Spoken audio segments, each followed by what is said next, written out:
So the church has to determine to decide what party is most effectively going to let us exercise our right to worship freely, the free exercise of worship, how we so choose, desire, so that we can share the gospel, so that we can continue to make disciples and exercise free speech in the freest nation on earth. Which party is going to allow us to do that? And if either party, if the Republican Party, for instance, which has traditionally championed more biblical standards of morality within the party platform, if they continue to remove those biblical standards of morality from their party platform to cast the tent so wide that it starts to mean absolutely nothing, that it's not beholding to any principles within the Constitution that make it work, that make it great, then we have a problem on our hand. And who can be the advocates of that biblical morality but the church?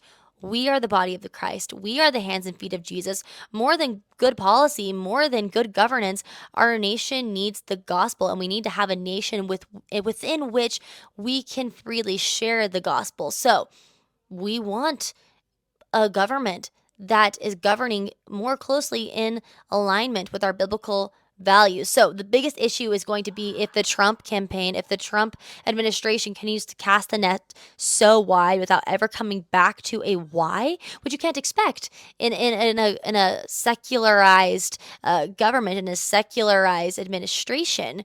We, the body of Christ, we, the church, have to make sure that we are speaking up and advocating for ourselves and reminding the people within the Republican Party, the people within the conservative movement, of why we believe what we believe, coming back to the foundation. What are we actually conserving?